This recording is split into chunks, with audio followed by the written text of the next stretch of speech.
The Epstein scandal is back in headlines after Virginia Giuffre, who exposed shocking details and even tweeted that she was not suicidal, later died in what was officially ruled suicide. What a coincidence that her death came shortly after she publicly said she would never take her own life, just like others who tried to speak out. Now, leaked voice notes, coded messages, and unexpected names, including those of Ellen DeGeneres, are raising chilling new questions. Was Epstein really acting alone, or is a much bigger truth still hidden? She took me over to the house. She waited downstairs. I just went up, gave him a massage, and that was it. Okay. She approached you to yeah, work? She's like, oh, do you need to make any extra money? I'm like, yeah. She's like, okay, I can give you, like $200. It's this older guy in Palm Beach. He gets a lot of massages from girls. That was really, that's all she told me. That's what Okay. In the early 2000s, Virginia Giuffre came forward with claims that sounded almost unbelievable. She said her life changed after meeting Ghislaine Maxwell, who allegedly introduced her to Jeffrey Epstein and pulled her into a secretive world of private jets, powerful elites, and hidden gatherings.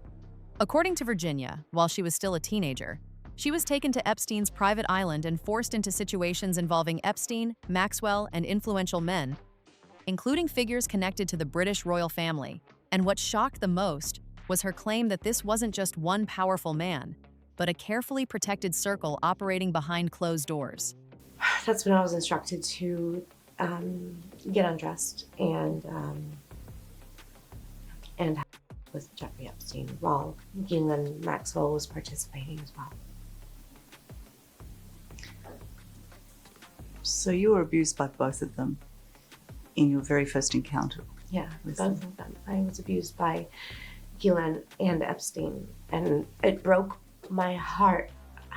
Virginia didn't just make claims. She said she had proof.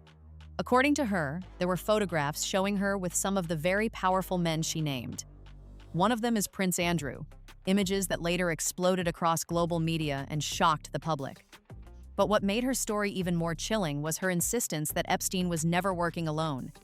She described a hidden network stretching across the US, UK, and the Virgin Islands, filled with safe houses, powerful connections, and people who allegedly helped keep everything running in silence. So as you know, Prince Andrew denies the allegations against him, and he says that this photos are fake, that he was never there, and that he's not his arm, and they're not his fingers. Oh, the chubby fingers. I know. These are the lame excuses that he keeps coming up with. These aren't his fingers, really. He knows he was there. Ghislaine knows he was there. This is Ghislaine's townhouse. A lot of people involved. It took doctors, psychiatrists, gynecologists, dentists. All these people knew what was going on. Hairstylists. The list goes on. I could keep going on and on and on. Drivers, chauffeurs, butlers, housemaids. It took all of these people turning a blind eye, which they weren't blind to because we were right there blatantly in front of them. They knew exactly what was going on. But here's what I found truly shocking. Prince Andrew publicly denied all the allegations and even claimed he had never met Virginia at all. And this is where the story takes a confusing turn.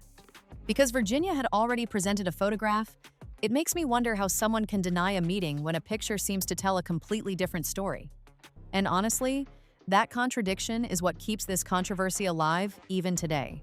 I have no recollection of ever meeting this lady. None whatsoever. You don't remember meeting her? No. She says she met you in 2001. She dined with you. She danced with you. You bought her drinks. You were in Tramp nightclub in London. And she went on to have sex with you in a house in Belgravia belonging to Ghislaine Maxwell. Even though authorities officially claimed Jeffrey Epstein acted alone, Virginia Giuffre kept saying the truth was far bigger than one man. She insisted there was an entire network operating quietly behind the scenes, people powerful enough to stay untouched. Then in 2019, just weeks before major Epstein files were set to go public, Virginia posted online, claiming she was receiving threats from unknown sources. She said the messages felt like warnings, as if someone wanted her to stop talking before more secrets came out. And that's when the story started to take an even darker turn. Virginia later revealed she was writing a book, where she planned to name the people she claimed to have seen on Epstein's island and private jet. Just when she was preparing to tell everything, she was suddenly involved in a serious truck accident. She survived at first, but days later, her death was officially ruled a suicide. Some sad news to share. We're learning this from the New York Post, several other outlets reporting this as well. Virginia Giuffre, the most prominent victim of the late convicted Jeffrey Epstein, took her own life on Thursday. This is just weeks after she made headlines for saying that she had days to live after she claimed to have been hit by a... And here's where it gets really unsettling. Shortly before this, she had posted online saying she felt targeted. She had also made it clear she was not suicidal. She tweeted, "I am making it publicly known that in no way, shape, or form am I suicidal. I have made this known to my therapist and GP. If something happens to me in the sake of my family, do not let this go away and help me to protect them. Too many evil people want to see me quieted." What do you think? Is this a coincidence or something much darker?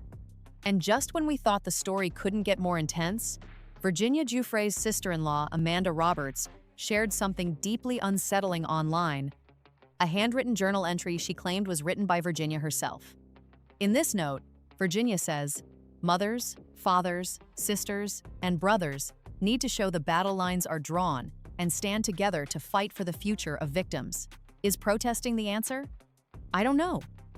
But we've got to start somewhere. The book Virginia was working on was never fully completed, but pieces of it were still released. And the accusations inside were so serious that they reportedly played a role in bringing massive scrutiny to Prince Andrew, one of the most powerful figures in the British royal family. But wait, this is where it gets really interesting. A large portion of her manuscript mysteriously disappeared around the time of her death. Only the sections already sent to her publisher survived, and those pages reportedly contained shocking details she was preparing to reveal to the world. So the question is, what was written in the missing part that we were never meant to read? So, Giuffre is best known as Prince Andrew's main accuser, but she writes in this book about all the men that she says she was trafficked to by Jeffrey Epstein, who abused her physically and psychologically. And the most horrific scene in this book, arguably, is the one she describes where she is forced on this prime minister who carries out the most vicious attack you can imagine. I'm not going to read it out here because it's not appropriate, but if you are going to read it, just be warned, it is absolutely horrific. We can't ask Giuffre who it is because she's no longer with us. Virginia's alleged final voice note added fuel to rumors people had been whispering for years. In it, she reportedly suggested that the full truth was still being hidden, claiming key Epstein files were never completely released despite years passing since his death. And here's where things get interesting. Questions grew even louder after statements made by FBI Director Kash Patel during an appearance on Joe Rogan, where he dismissed theories surrounding Epstein's death, sparking massive debate online. But the real twist? Even Ghislaine Maxwell, Epstein's closest associate, had something to say that only made the mystery deeper. So you think he did not die by suicide, given all the things we just talked about? I do not believe he died. No. And do you believe that,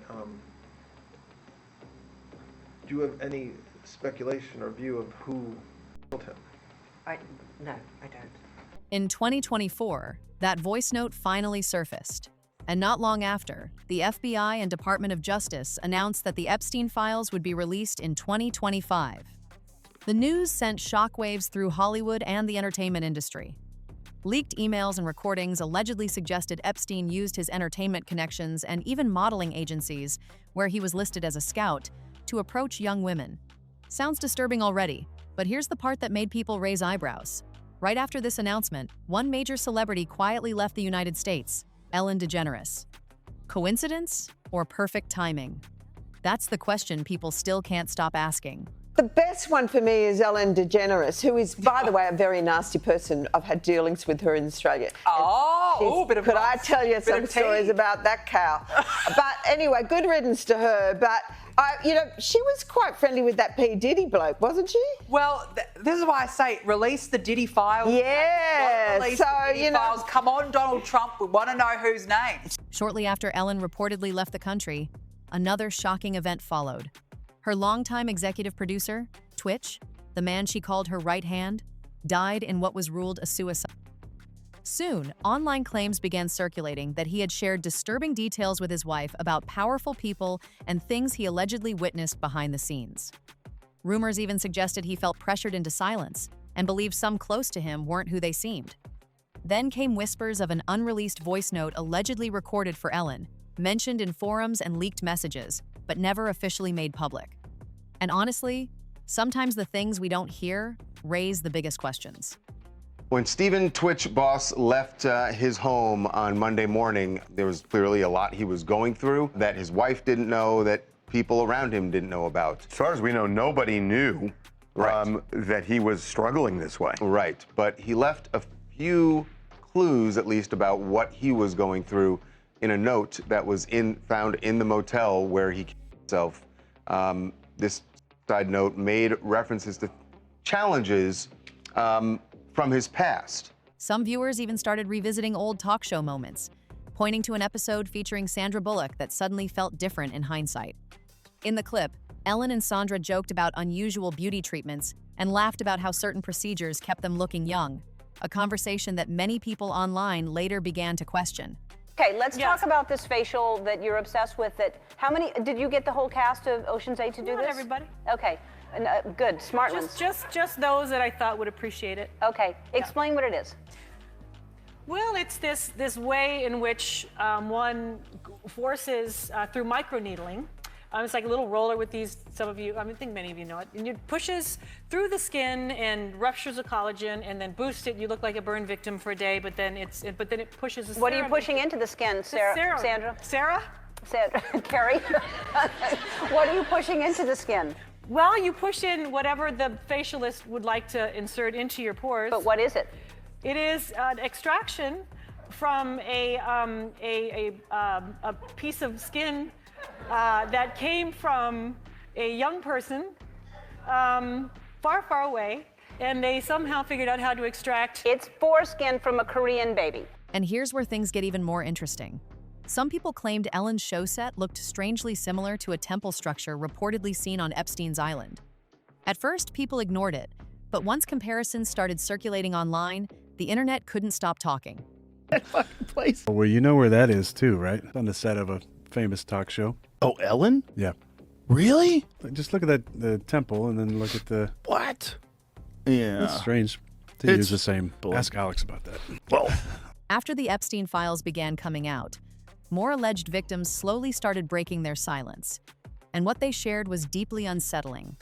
One of them, Marina Lacerda, claimed there are people who know more about what happened to her than she herself remembers, because key documents and information are still held by authorities.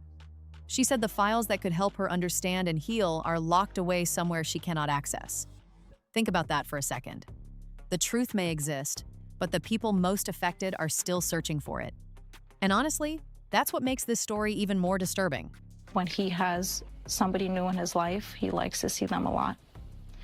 So I went there a whole bunch of times, and, it led to, unfortunately, he forced me to have sex with him, basically. One victim's testimony revealed just how desperate things allegedly became on that island.